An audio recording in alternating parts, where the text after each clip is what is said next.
Are we ready to start?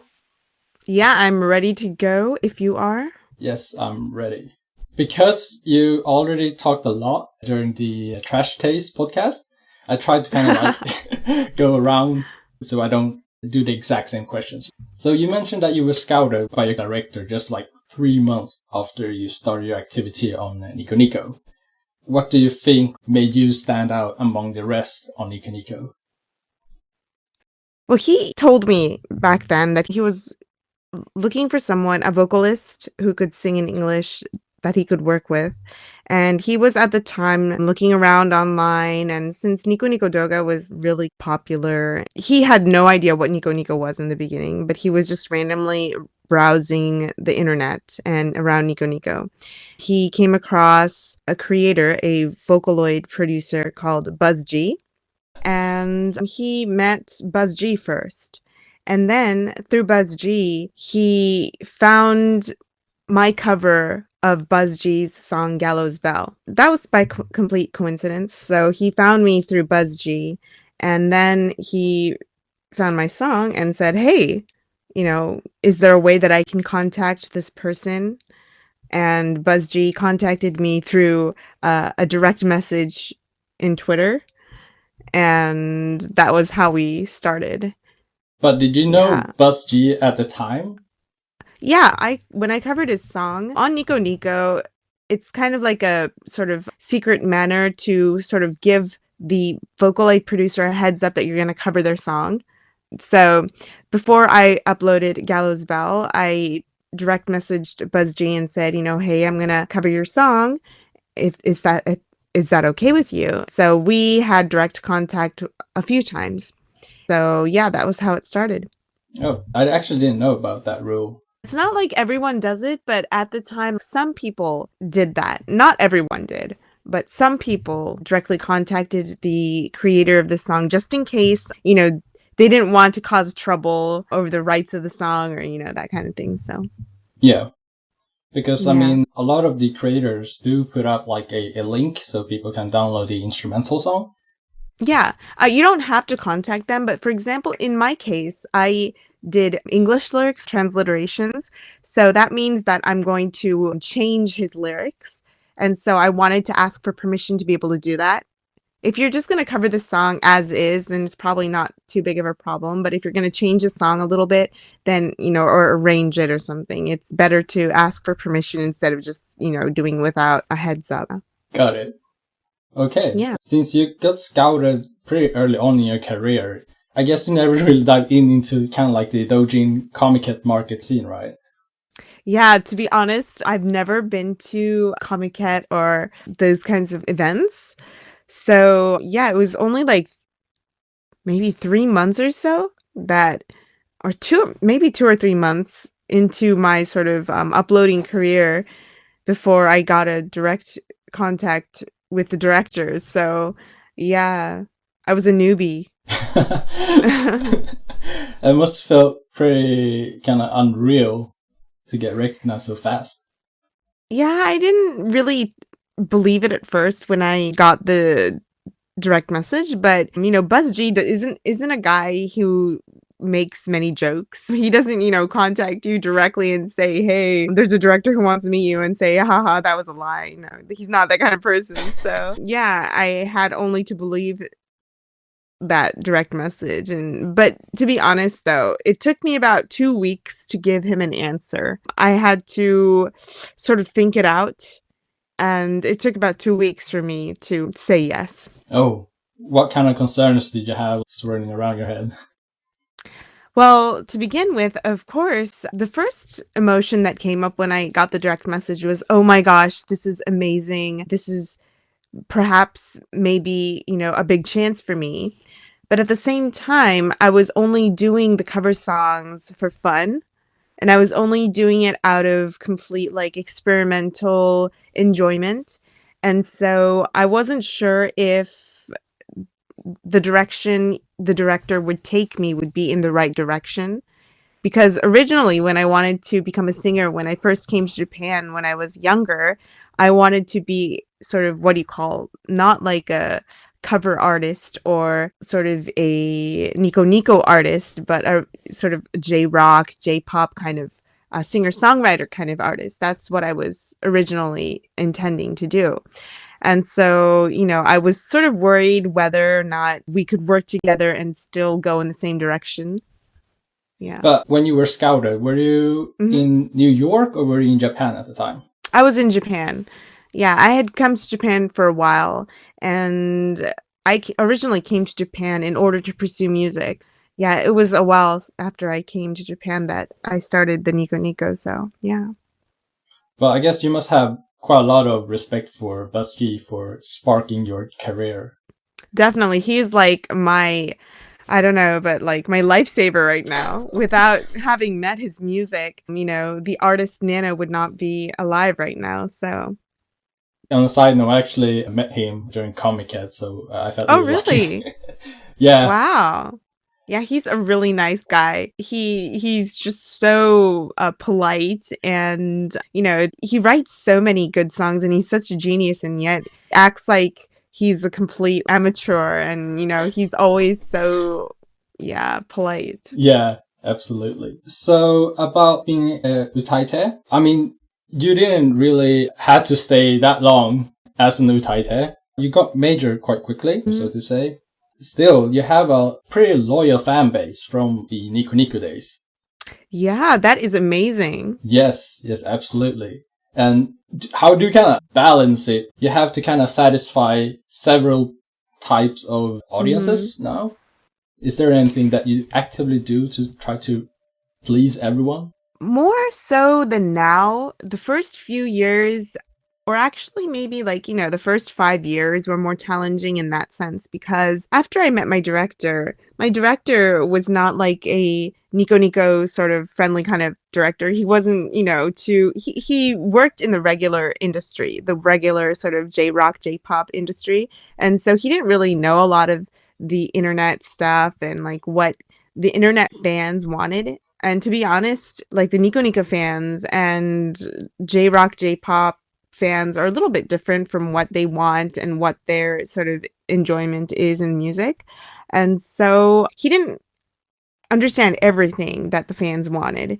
Yet my fan base was 90% niconico in the beginning. So I understood that, but my director didn't. So we kind of clashed in the beginning, like what image was better for me to put into my music, or what kind of sort of sound we wanted and what kind of artist image we wanted. And our sort of opinions clashed in many ways. So the first few years were a lot more tough for me than it is now. Now, since my fans are so loyal, they pretty much really, it's amazing, but they accept and they love and they support almost everything I do. So, I'm just grateful that they're still here with me, and I'm grateful to my new fans as well. So, yeah. We're seeing kind of like, I don't know exactly how to call it, but it's some homage to the old NANO on the newer works. For example, on your best album, we have a second disc where you did some translations with the lyrics for Jrock, for example. Yeah. So there's still a lot of these old NANO utaite days appearing in the new NANO or the modern NANO. Is that something you want to keep going with? As an artist, I'm always looking to sort of evolve and to try new things. And because I feel that way, of course, there are some things that change within my music career, and there are some things that change in the things I do and the things I want to achieve. But at the same time, after singing professionally for around 9 years, I do also really respect and understand the importance of where I began. And well, my singing didn't begin with niconico. It began, when I was a lot younger. But at the same time, my fan base and the sort of start that really kicked off for me as a musician was on the internet, on niconico. And from there, so, I will never forget that. And I will never say, that doesn't matter. And initially started doing covers of Vocaloid songs and English translations of the songs because it was really exciting for me. It was fun. And it wasn't because it was a job, no one was forcing me to do it. And so that sort of excitement of doing it just out of pure enjoyment is something you should never forget when you're doing something like music. And so sometimes I go back and listen to my old covers and I'm like, oh my gosh, I sound so young and so bad, but still I can tell that I was having so much fun. And so, I think my fans understand that. And I think my fans like that about my music as well. So in the future too, I would love to continue doing covers and maybe just having a few songs where I'm just really just, having fun. That's lovely. I mean, I didn't follow you at niconico, read on YouTube, but I really, really like that there's a whole new side of the song that you can hear and experience, because for a lot of people, the Western fans, we don't really understand Japanese. And even if we do, it's probably not on the same level as a native Japanese speaker. It's really lovely to see that you keep going with this kind of homage, if I can call it that. I never actually asked any of my fans this, and I've always wanted to ask overseas fans and listeners. But, when I go overseas, I'm pretty surprised, in a good way, shocked at how much the overseas non-Japanese speaking listeners sort of understand Japanese and can sing along to the Japanese lyrics. The first time, or, a few times when I began going overseas to do concerts and stuff, I was shocked and I was like, do I even need to sing in English? Because I mean, when I sing Japanese songs, the fans are just completely, rocking out and they're enjoying the Japanese songs as is. So do I even need to, is there a point for me to actually translate the lyrics into English or sing in English? And so, that was one thing I always wanted to ask my fans, like, do you really wish for me to translate the songs in English, or is it something that I'm doing just out of my own, I don't know, but enjoyment, or do the overseas fans really love that I'm doing this? Or, that's always a question I wanted to ask my fans. Well, I've been a fan of you since 2013. Thank you. So at least from my end, I think it's really cool. But at the same time, it kind of goes with a lot of Japanese songs, is that we still learn the lyrics. Well, like we just make the sound, but we don't really get the meaning all the time. So it's like the deeper meaning is never really conveyed in that sense. But because of how music is a universal language, we can at least feel the emotions, even though we don't know exactly what it's actually saying or conveying. Yeah, because when I started doing the English translations of the Vocaloid songs, that was completely my sort of motivation and my point. Nowadays, there are a lot of Japanese singers who are fluent in English and can sing in English. But 10 years ago, there were still not too many Japanese artists who could sing fluently in English or translate lyrics fluently. There were so many amazing Vocaloid songs that I found online. I was like, oh my gosh, how are these Vocaloid producers creating such great music and just sending it out for free online? This is amazing. Like, this is a treasure box. And I found so many amazing songs, and I just and I was like, oh my gosh, I have to tell this to the world. I have to tell the global community about this treasure box. And so I decided to write my own lyrics and translate it into English so that the global fans would have, more closer contact and closer emotional connection with the songs. And so that was my start. That was why I started doing it. I think it's a really lovely idea, because it's kind of like a honeypot. Once you get into the music, and then you start to discover the rest of it. But let's jump into some of the days when you were still not showing your face. Okay. I found it very interesting, the things you said on Trash Taste, but there were some points that I wanted to get deeper into to learn more about. Yeah. A lot of the niconico artists there, at least in the past, always hid their faces. And I spoke with Riol before, and she said that she did it because she was still a student back then. So maybe it wasn't a good thing to reveal yourself. But what was the reason for you, mainly? You know, the Japanese sort of society is very distinct, or, you know, kind of rare in a way, I should say. I think niconico was sort of a very Japanese-like. Niconico was a great mirror of the Japanese society, because overseas and like global users and stuff who use YouTube, for example, they have no sort of problem showing their face when they sing, or, you know, they upload their faces onto YouTube, or like, you know, take pictures on SNS and stuff, and they're completely open about showing their face. But in Japan, Japanese people are really shy as, you know, as people, as society. And they also don't want to cause trouble, and they don't want to do something and then cause trouble at school or work, or, you know. So a lot of people, when they do stuff online, they try not to reveal too much about themselves, personal information. And so that was the beginning of niconico. Like, people were very against showing their faces. Like, everyone was against showing their faces. No one did it.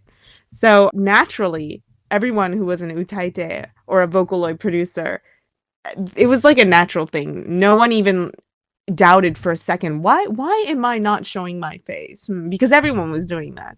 So it was a natural process for me to not show my face. And Japanese people are so talented. Everyone was an amateur on niconico, even like the illustrators, and everyone was amateur. So when they sort of collaborated together, the voices, the utaites collaborated with artists who drew pictures and images for them and uploaded sort of characters instead of their faces onto niconico. And that was kind of like I don't know, like the rules of niconico. It was kind of established that was the pattern how things should go, right? Yeah, exactly. So everyone had their own like image, like illustration image. They were like a character on niconico. They weren't a human. They were more of like an utaite was like a character.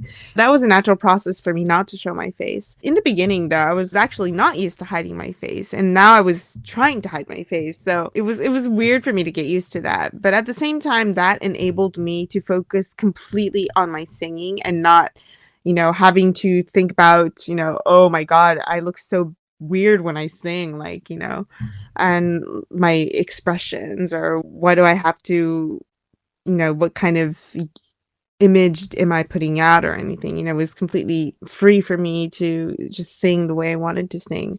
So I realized that maybe not showing too much of yourself at times is better than showing too much of yourself and giving people too much information about yourself. It leaves room for imagination to the listeners. Do you think that this would only happen if this was only in Japan? I kind of get it. But what if you would do the same thing but abroad? You think that would work? I don't know, but if, for example, I had not come across niconico, I maybe would not have gone in the same direction. I probably might have been showing my face more like in an earlier stage, or I don't know. But, you know, niconico was a very closed community, and so everyone felt safe inside niconico. Like, you know, you were in the walls, and you were being protected, and you were also protecting everyone else by protecting yourself. It was a way to live a normal life, but at the same time do the things you want to do. Like you said about Rail, she said she was a student, and she also was doing online music at the same time. And so it was a way to be able to protect yourself, but at the same time do music. One of the things that was happening was that people wasn't sure about your gender. How did you kind of cope with that? In the beginning, I didn't really understand what my fans thought of me, but slowly I began to realize that a lot of my fans thought that I was a boy. By the time I realized that, though, almost like a majority of the percentage of my listeners thought that I was a boy. And so it wasn't that I was trying to hide my gender or anything, but I was like, well, you know, niconico, all utaites are characters. And so it's not that I was trying to be someone else, but since my fans wanted me to be this kind of image. And, they had their sort of imagination about the kind of character I was. And I didn't want to break that character. So I wanted to make sure that the people listening would be enjoying my music in the way that they wanted to. So I wasn't going to say, hey, no way, you're wrong, get rid of that image. I'm a girl, blah. I didn't want to do that. So that was why I stayed silent about my gender as well, but not just about my gender. It was about my entire sort of personal life as well. I didn't tell them personal details, and gender was just a part of that. I decided to just let my fans enjoy my music in their own world. But this kind of carried over to your image, like before you revealed your face, right? Mm-hmm. Yeah, definitely. I never imagined that, for example, I made a debut as a singer and actually became a professional singer. I never imagined that I would be continuing to do that kind of thing. So it was kind of surprising for me that I was carrying it on into my major career as well. But like I said earlier, the director that I met, the funny thing is, he also thought that I was a boy. And so when we met, I didn't tell him that. And so when we met up for the first time, he was looking for a boy. And so I was right next to him, but he didn't realize that I was Nano. And he's like, Nano is not coming. Where the hell is he? And then I was like, pardon me, I'm Nano. And he's like, what? I was expecting a boy. And it was so hilarious. But anyways, so after his initial shock, he got used to it, of course. But at the same time, he also found it interesting that my fans thought I was a boy. And so he was like, this mysterious thing is actually really interesting. Let's see how far we can go with this. And so he wanted to just push it to the extremes. He wanted to push it until it was completely impossible for me to hide any longer. So we continued that image. And so he said, no showing your face ever. Make sure that you don't let slip anywhere about your personal life or anything about your image. Don't break this image. So it was really challenging and tough for me to have to sort of fulfill that. But at the same time, it was professional work for me now. I was like, even if I die doing this, I'm going to do my best and I'm going to fulfill this because he is the savior who gave me a professional debut, and I'm going to do everything I can to be able to sort of live up to his expectations. Absolutely. Do you have some description for what was the Nano that you were trying to portray back in the days? Like Ikemen or something like that? Actually, it wasn't about gender, but it was more just about being rock and roll. It was more about being... Nowadays, the word genderless is sort of popular and everyone understands it. But at the time, 10 years ago or 9 years ago, genderless was not as, popular as it is now. If I look back, what I was trying to portray was being genderless, crossing borders, not being a girl or a guy, just being very sort of rock and roll in soul. The image I had was my goal was that people would listen to my music and forget gender, forget image, forget face. They would just delve into my music and feel good about the music itself. So that was where I was trying to aim for. We talked a lot about the mysterious Nano who kept hiding their face for, I think, 5 years, right? Yeah, I think 5 years. Yeah, that was leading up to your 5th anniversary, where you revealed your face officially for the first time. How was it to prepare for that moment? All along since my debut, somewhere inside, I knew that there would be a day when I would come out into the world and say, hello, this is Nano. This is what I look like. I'm a human being and, I exist. But at the same time, I was really, really busy with a lot of new music during the first 5 years. So I never really thought when or how I would come out to the world. Not even my director really planned it or anything, but I think a year before my 5th anniversary, we were like, it's your 5th anniversary next year. and we got to make it big. It's a big thing. It's a big milestone for you. What do we do? How do we make it big? And it was like, well, this is maybe the chance for you to evolve and go to the next level and go to the next step. And what is the next step?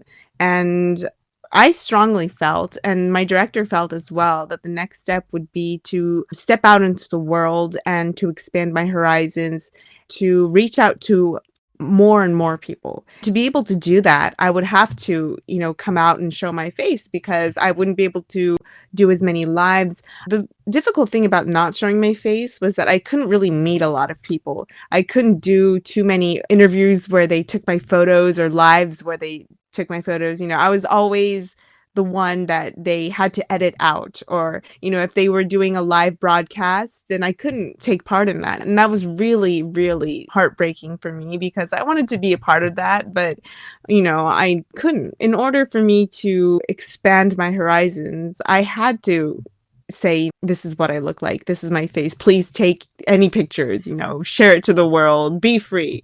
So that was my big chance. When my 5th anniversary came, we were like, this is the time to do it. Let's do it. I think it kind of goes both ways because as a fan, I remember when you were doing the collaboration with Hiro for Save Your Song. Mm-hmm. And you guys had an interview session. So back then, Hiro sat in front of you and you sat in front of him. What we could see of you were only like the back. And and only Hiro's face was being shown. Yeah, sometimes, to be honest, I felt very guilty about that because, if I collaborated with someone or if I took part in an event, I was the one who was always saying, I'm sorry, I can't show my face. And, I felt very guilty about that and having to make everyone else adjust to that. And at the same time, though, no one said, that's a problem, but I always felt that it wasn't equal of me to do that in a way. After I showed my face, everything felt so freeing and so liberating. I was like, oh, finally, I'm able to sing and perform the same as everyone else around me. I'm equal, So, yeah. What would you say the most liberating thing or opportunities that have opened because of you revealing your face?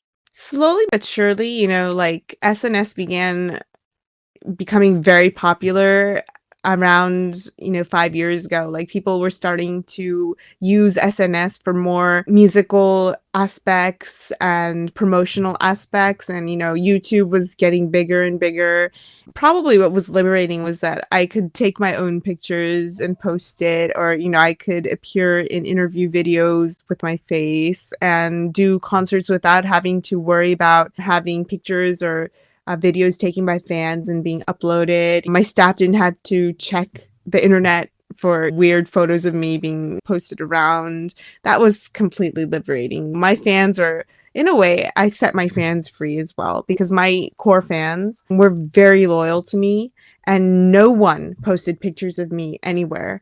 And that was amazing. They were very protective of me. But at the same time, I know that they had to make an effort to do that as well. So right now, though, I take pictures with my fans at fan meetings. I let them see my face without having to hide it. Also, the most liberating thing is in my music videos, I don't have to wear a hood. Oh. That is huge.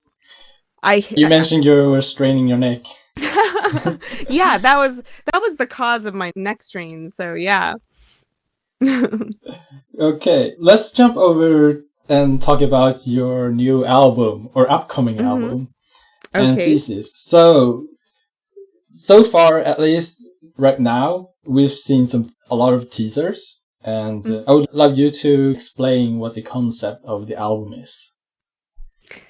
Well, this is the first, I've said many times maybe, but this is the first time I'm self-producing my own album. And although this album is a mini album, as a first step for me, it's in a way, a very good way, a complete handful for me. So I'm glad that it's not a full album, that I'm self-producing, because I'd probably be dead by now if it was a full album. But at the same time, this is a huge new challenge for me. And like I said earlier, I'm always looking to evolve as a musician and to try new things.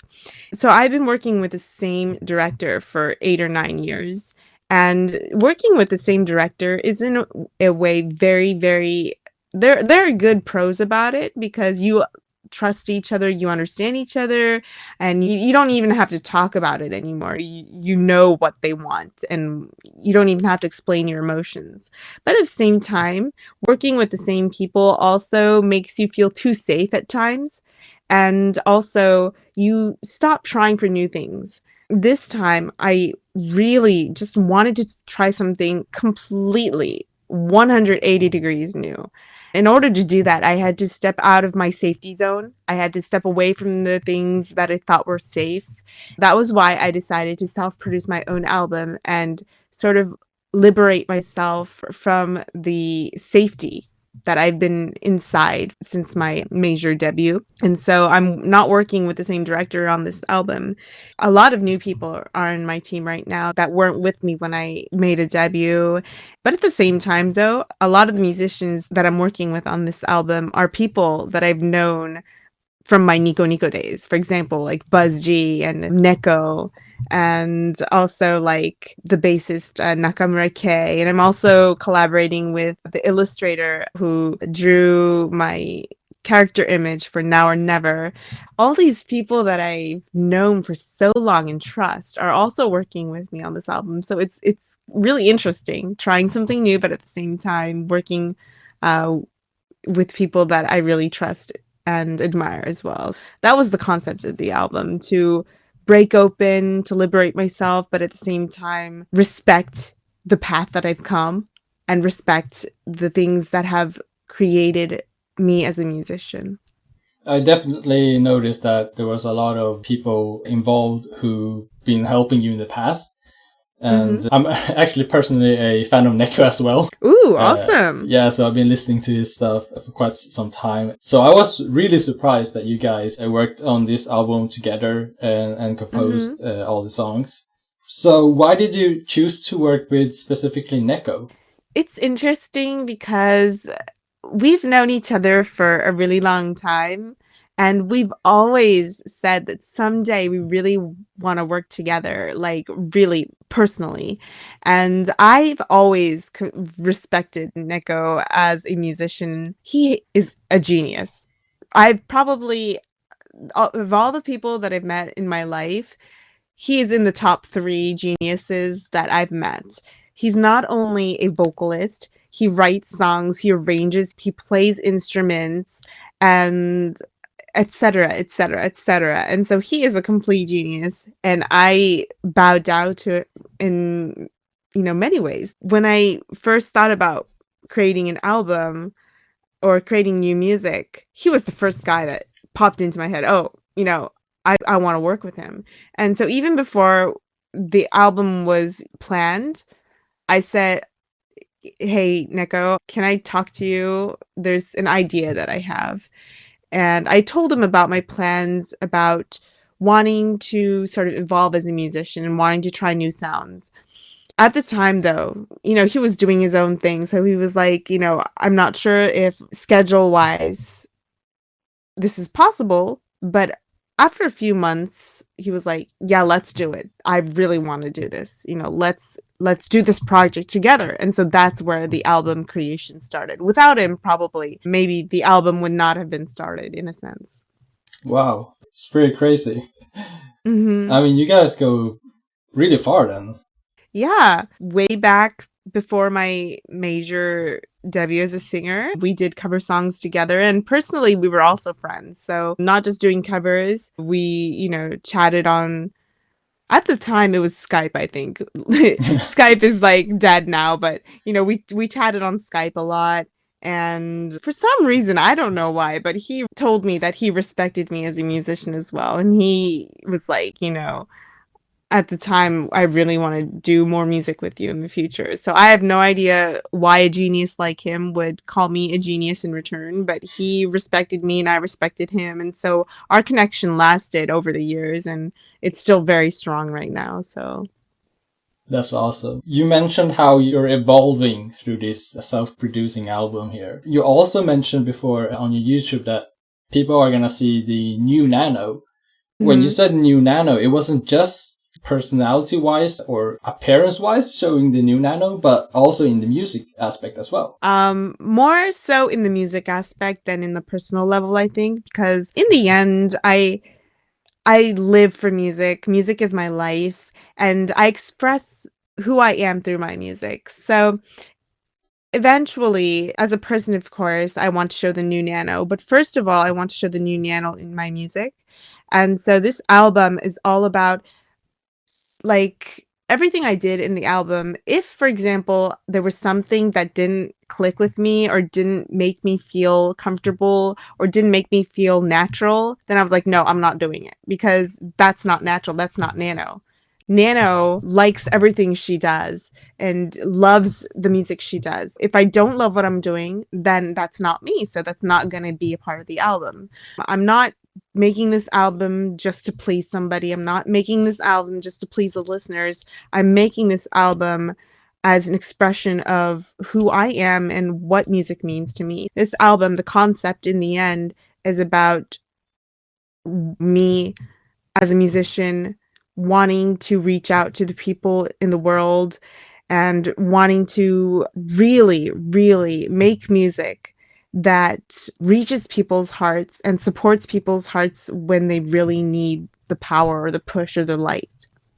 I feel that what you just said at the end is exactly how I feel essentially about almost every song that you make.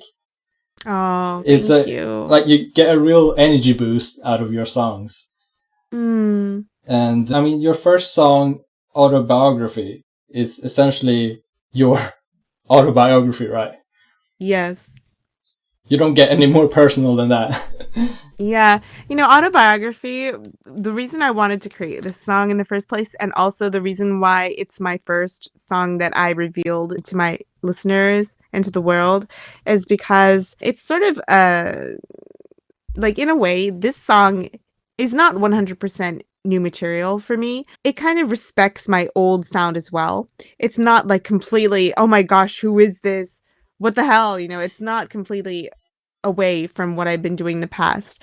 And also, it reminds me of a lot of me and Neko collaborations. Like, the energy is similar to what me and Neko have been doing in the past. I wanted it to be a good sort of balance between old Nano and new Nano. I wanted it to be a song that my old fans, or not my old fans, but the fans that have been supporting me over the years, I wanted it to be a song that they felt comfortable with and where they were like, oh my gosh, yes, this is the Nano I love. But at the same time, the new people that might come across me for the first time, I also wanted them to hear it and understand, like, oh, so this is who Nano is. This is the kind of musician Nano is. And I wanted to be a good balance between saying hello, new world, and hello, my friends and my current fans. So it's a good balance. Yeah. Yeah, definitely. And All I Need shows a very mature side of Nano. Mm-hmm. And it's a very fragile side as well. So yes. I think, because I've been listening to the album for a few days actually by this point. Oh, great. And I really love that song. Oh, that's really good to hear. All I Need is, you picked the perfect word, fragile. It's a fragile song for me as well, because me and Neko, when we created this song, we wanted to just try something completely new. All I Need is a song that is not something that I've done before, but I wanted it to be very raw and very sort of like sensitive, I wanted it not to be a song about just, fighting or, overcoming yourself or, being strong all the time, because not everyone is strong all the time. Most people are actually 80% fragile and maybe 20% strong. And so after Autobiography, which is a power song for me, I wanted All I Need to be sort of the contrast of the other side. I wanted it to be a very sensitive song that sneaks into people's sort of sensitive sides, that their fragile sides, and it's kind of like a song that fills the empty voids of the heart. There's a similar song as well, Hourglass. I know you teased it a bit during your live stream, that you would explain more about it later, but as a even more teaser, I wanted to ask you if it was related to last refrain, the version in Memories of You? Personally, this song off the album is one that I created completely by myself. Both the lyrics and the song itself is written by me, and it's a very personal song for me. So this song is just about the real Nano. Everything about it is raw and real. It's about my life. It's about my weaknesses and my strengths. And I didn't write it in connection to any other song that I've sung in the past. It's just so if people feel that maybe there's some connection, it's probably a natural process and a natural connection, and they kind of feel it because Last Refrain was a very personal song as well. In that sense, it's similar. I think the message is kind of similar that on the personal level. But this song, though, is very, very close to me, and off the album, it's probably one of my most personal songs. So I'm sort of happy that you can connect it to a past song of mine that's also very, very personal. And the fifth track, Remember Again, I mean, that definitely connects back to Magenta. Yes, it's once you read the lyrics, it's like, oh, wow, yeah, it's definitely Magenta. Yeah, the name itself, Remember Again, is what you start with on that song. The first line in Magenta. It took me actually a second to remember that Magenta wasn't actually called Remember Again. The first lyrics in Magenta start with Remember Again. And the reason why I titled the song and also I put, respectful lyrics about Magenta into the lyrics of Remember Again was when I was writing this song with Buzz G, I realized, this album is my new sort of doorway into the future. It's been 9 years since my major debut and 9 years since Magenta. At the time when I first became, working as a professional musician, everything was new to me. Everything was like a puzzle for me. Everything was a mystery to me. So Magenta, in a way, was sort of my question out to the world, like, what is my future going to be like? It was full of mysteries and it had no answers. So I realized, after 8-9 years, I've seen so many things, I've experienced so many things that maybe I can answer to that past Nano, I can answer to that past song where I began. And this would be a perfect time for me to make those answers. And so Remember Again, this song is an answer song to Magenta, to myself in the past, saying, you were right in choosing the path that you did. And you just have to keep going, believe in yourself, be strong, don't ever give up. If I were to talk to myself 9 years ago, I would say, keep doing what you're doing. Not every day is going to be great. Not every day is going to be smiles, but as long as you have music, you're going to live it through. So. Wow. That was deeper than I thought, actually. Yeah. But then we also have one song that I didn't actually mention yet because I saved the last most explosive song. And last but not least. That is the main track of the album, Line of Fire. Yes, that's the lead track. Before I ask you to briefly explain about it, I personally feel a lot of Nano and at the same time, like a lot of Neko as well in this one. Oh, wow. From all of the songs in the album, I feel like this one is like 50-50. Wow, that's very interesting because when we created this song, that was what we had in mind. In the first two songs that we created, of course, Neko is a creator who writes for other people as well. So he wanted to make sure with the first two songs that he wasn't going to break my image with his own sort of music style. He wanted to, create a Nano song with the first two songs.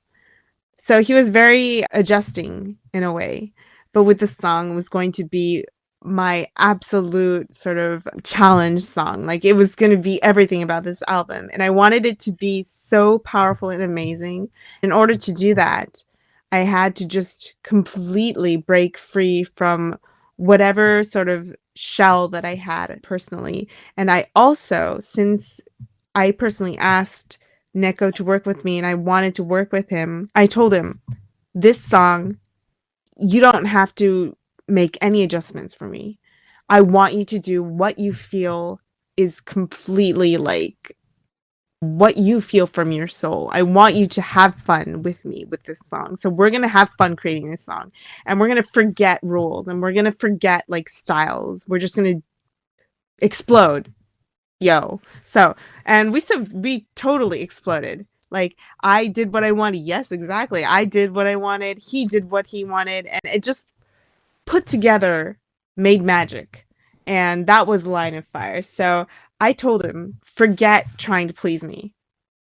Do what you want. And I'm going to do what I want as well. So, yeah. That's awesome. So in terms of the lyrics, how do you normally decide what to use? Like, when do you sing English, like for which part, and when do you sing Japanese, and why?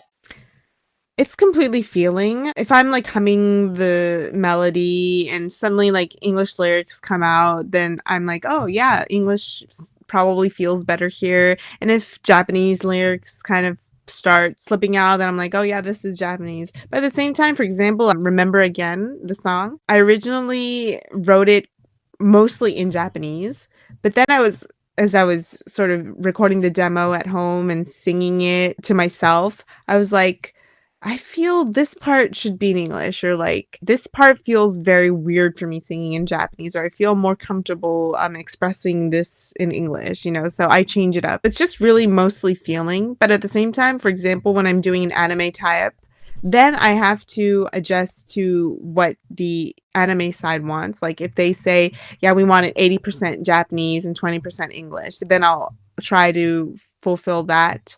Or if they say we want it all in English, then I'll try to fulfill that. But this album is all about being true to myself.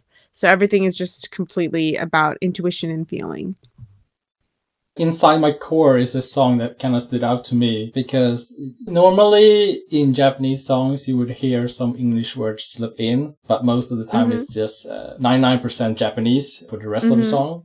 But here you sang, "Give me back my jinsei, give me back my ume." And typically for Japanese songs is where you would put like life and destiny. But you kind of reverted it. Yeah.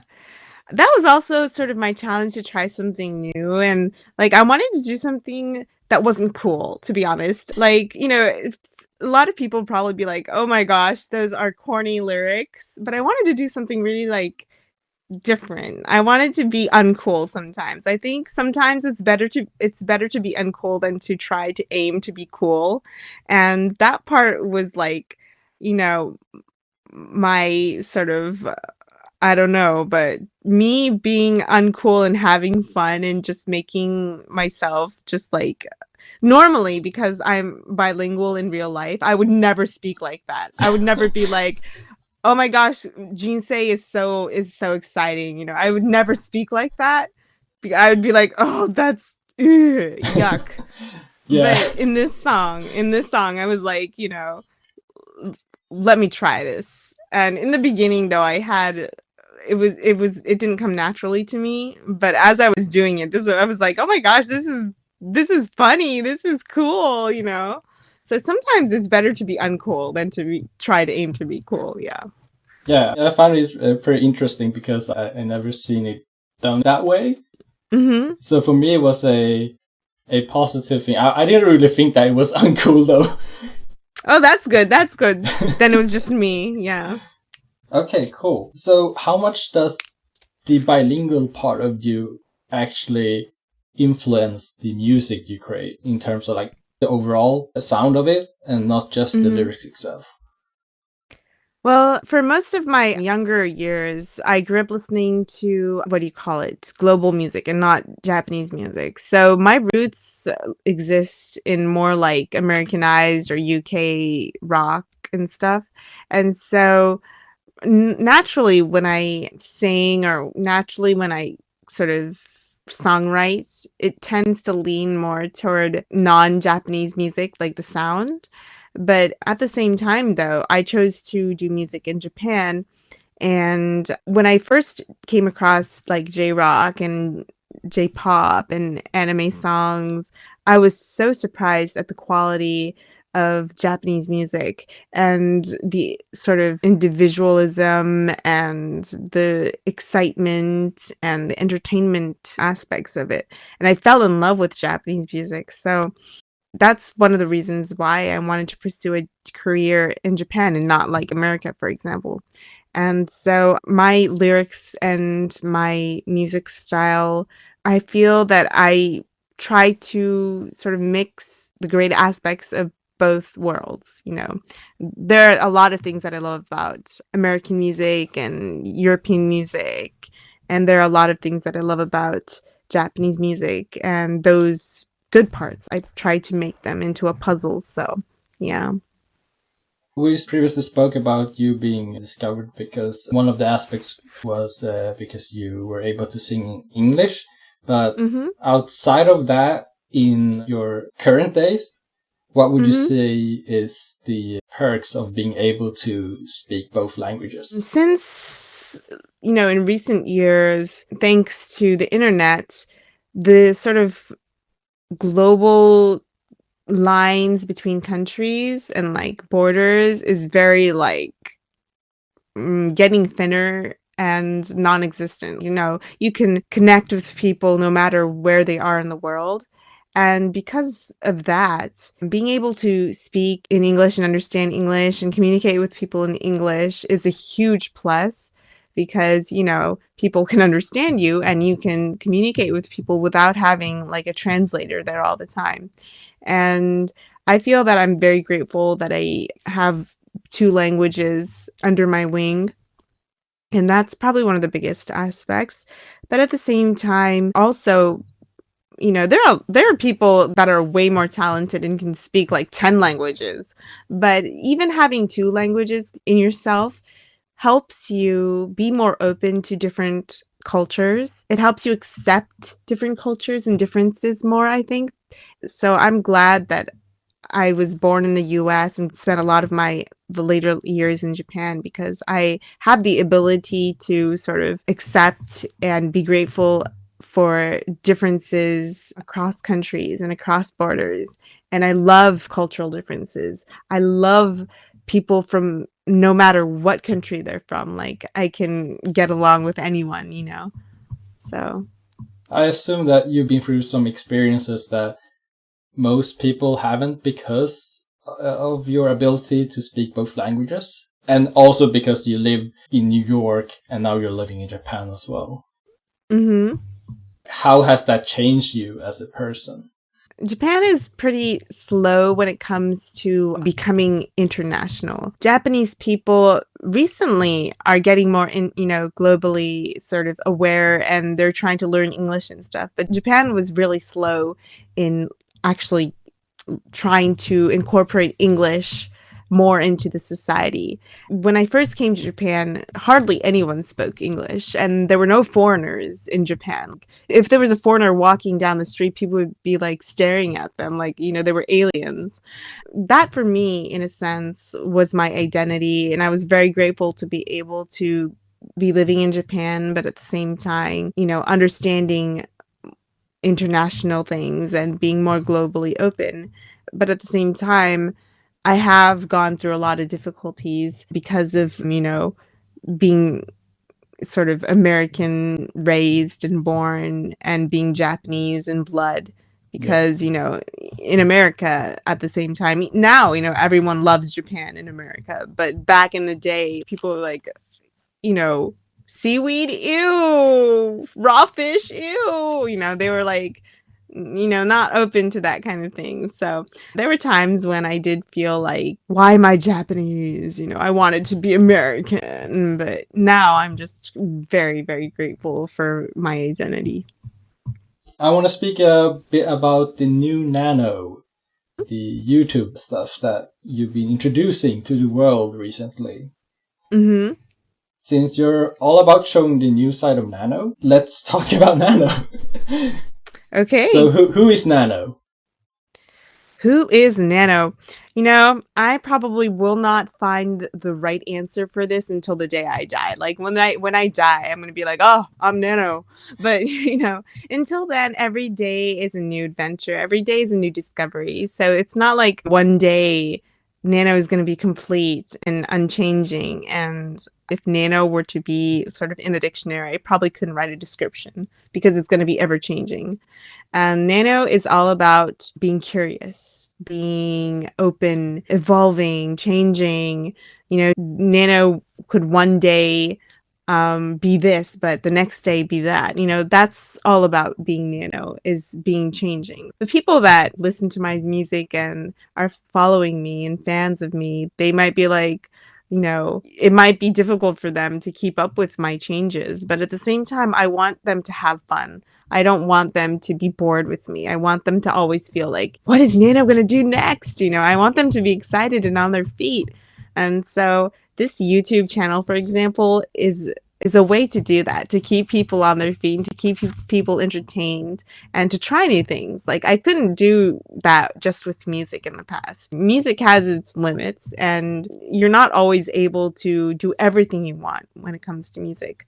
But, like on YouTube, I don't necessarily have to do music all the time. I can do more hobby-like things. I can talk about my personal life. I can talk about things that aren't related to music and have people sort of get to know me on a personal level. So the mysterious Nano that we've seen in the past, is that the same Nano as the current Nano?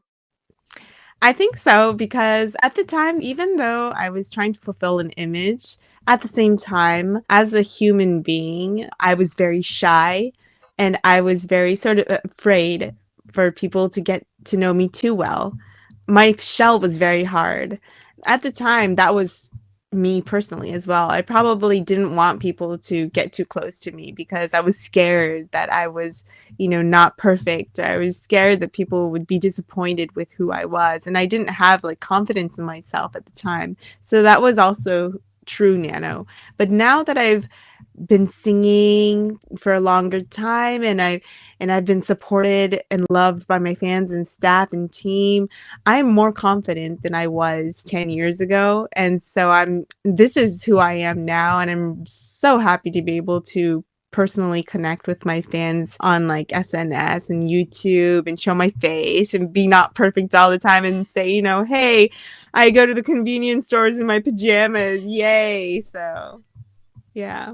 But you also mentioned that you had a dark side, right? In order for me to be positive and in order for me to be, happy and smiling, I have to know the dark side.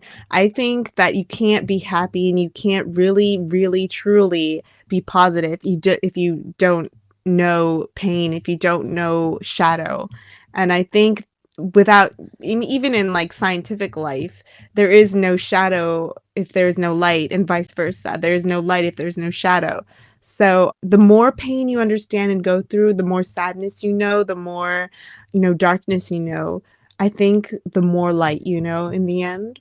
So I will never try to get rid of or hide the dark side of me, because that's also the reason why I love being positive and I love making people smile, because I know the dark side and I know pain. So, yeah.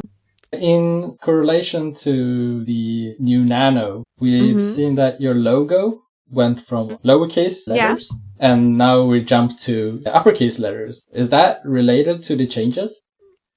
Yeah, that was one of the first things that I told my team that I wanted to change. And the reason is because, the older logo with the lowercase letters was kind of cute and was kind of like friendly.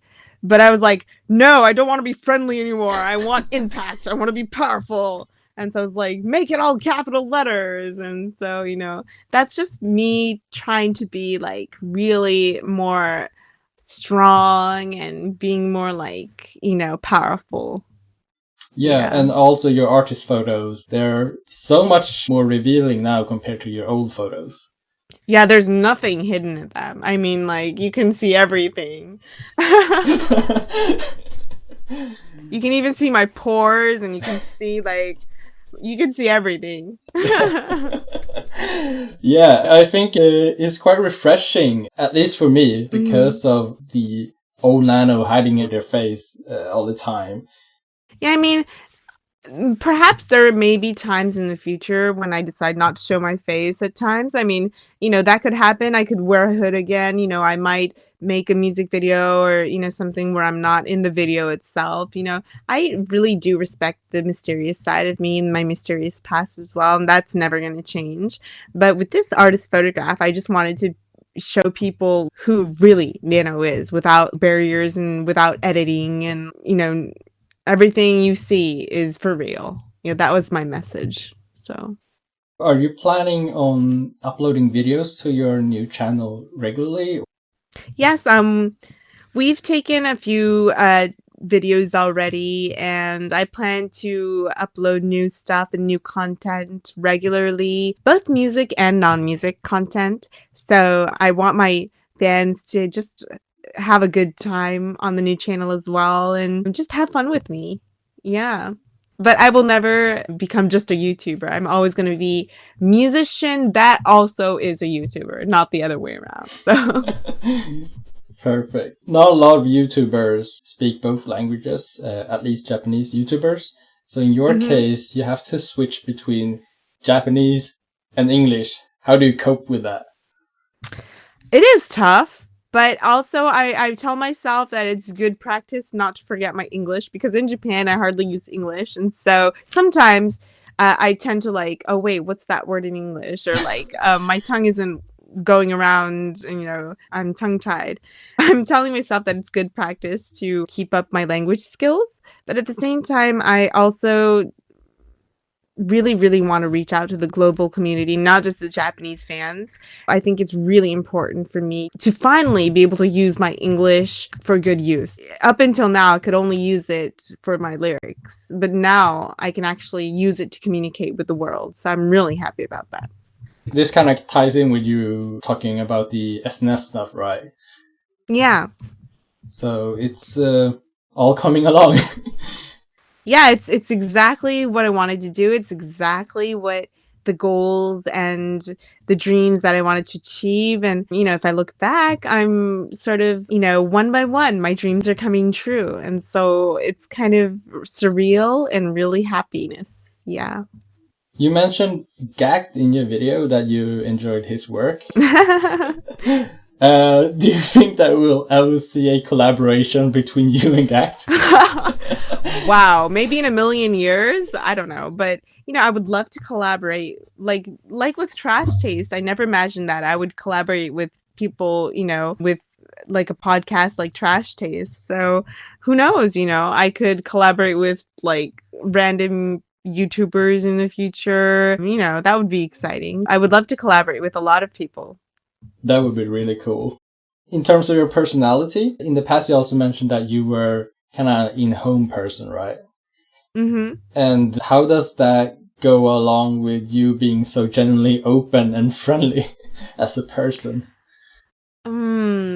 I love my alone time and I love my personal time, but at the same time, if I'm alone for too long, then I get really lonely and I'm like, oh, I'm people sadness. I want to see people. I want to talk to people and I love people. If I didn't love people and if I didn't love, connecting with people, I probably wouldn't have chosen music as a career. I do music not just to sing and not just to enjoy music, but to be able to connect with people. And I think personality-wise, though, I've always been sort of a loner. Like, I'm not too good with, expressing myself. So that's why I came across music, and music is my outlet and my way to connect with people and to express myself. So without music, I would probably be completely like a hermit crab, and I would be like, dark and just people-less and friendless in life. So we're about to enter the last question, but before that, I wanted to ask you, what would you say the essential changes has happened from your earlier works to the current work that you're producing now? Well, the biggest difference is that I've grown as a musician and as a human being. That really incorporates into the music that I'm doing now. When I first started, of course, like I'm completely, an amateur. I know nothing about the professional world and about being a musician as a professional sort of occupation. But even standing on stage was new to me. Recording in the studio was new to me. Having band members was new to me. But now, over the years, I've experienced a lot of things, and I can finally, I'm at that place where I can sort of direct my own self and know what I want as a musician. My music is more true to me now than it was before. It's more nano, it's more direct, it's more real and raw. And so that's probably the biggest difference.